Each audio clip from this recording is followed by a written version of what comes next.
I was taught to never stop the train on track 54. I found out why. Driving a train sounds like pretty exciting work, right? Not really. It's not fun when your shift is from 6 p.m. to 6 a.m. The train rolls on while I sit at the controls, and Roger takes over every few hours so I can stand out on the platform and have a smoke or eat something out of the fridge we keep in the back. After tonight, I guess I won't even have Roger. I'm pretty new at this, Roger only having worked a few months longer than I had, and I had no idea about track 54. All the tracks have mile markers. Track 54 is one of them. It runs through a deep stretch of wood, and the track is the only thing that's not trees and dirt for about 20 miles. It's a lonely stretch, and it gets a little creepy out there sometimes. Roger says it's BS, but I could swear you can see things in the woods watching the train as it goes by.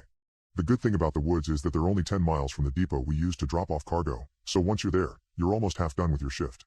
Tonight, though, was a little different. I was sitting in the passenger seat, browsing Reddit on my phone when I heard Roger swear and cut the brakes on.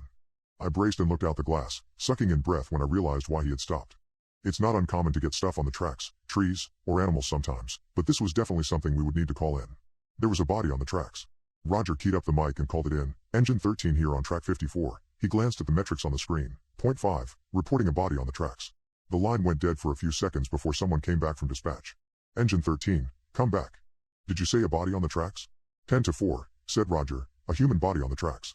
More static before someone came back over, a different someone than the young woman who had answered before. Is it a living person or a dead body?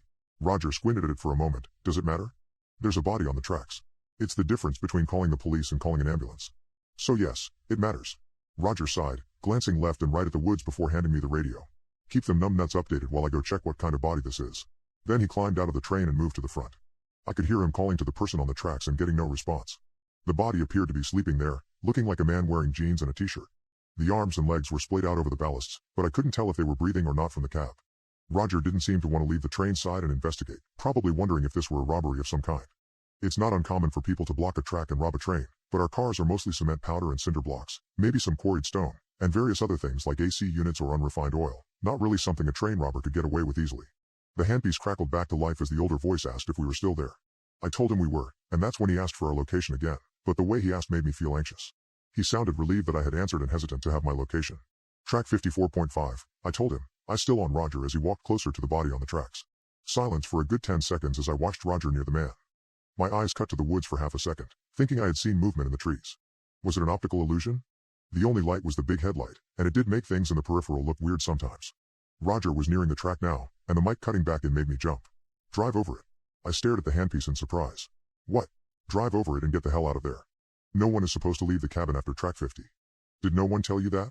I looked back up to Roger, now poking the body with his foot, before turning back towards the train. No, I've only been a driver for a few months. Roger and I. But as I watched Roger coming back, I saw something long and white come galloping out of the woods and snatch him up. It was like nothing I had ever seen before, like a collection of white pipe cleaners formed into some kind of weird animal and left in a backpack for a few days. It snapped up Roger in its mouth and was over the tracks and into the woods before I could get a good look at it. Roger was there 1 minute and gone the next. Engine 13? Engine 13 respond. Something got Roger, I yelled into the mic. He went out to check the body and. Get that train in motion, now, yelled the man on the other end of the radio. I pushed buttons and threw levers, and the train started moving again. I heard the wheels tear through the body on the tracks, a wet and meaty sound, and soon had it up to 40 miles an hour again. I felt my breath coming in hitching gasps as the forest careened around me, but the creature never made another appearance. I could still see that thing as it cantered across the tracks. I could still see Roger's face creased in terror as it grabbed him and took him into the woods. I suddenly doubted they would ever find Roger, ever find the body I had chopped up beneath my wheels, and I knew there would be no sign of the creature at all. When I pulled into the depot an hour later, there were people there waiting for me. People in suits from the Department of Transportation. They told me I had done the right thing. They told me I had been very brave and had saved my company millions of dollars in assets. They made me sign a lot of things and told me to take some time off before coming back to work if I still wanted to work. They advised that I not talk to anyone about what I had seen and made me sign a paper saying I wouldn't. Well, I guess I messed that up, didn't I? It's been a week, and I still see that thing when I close my eyes.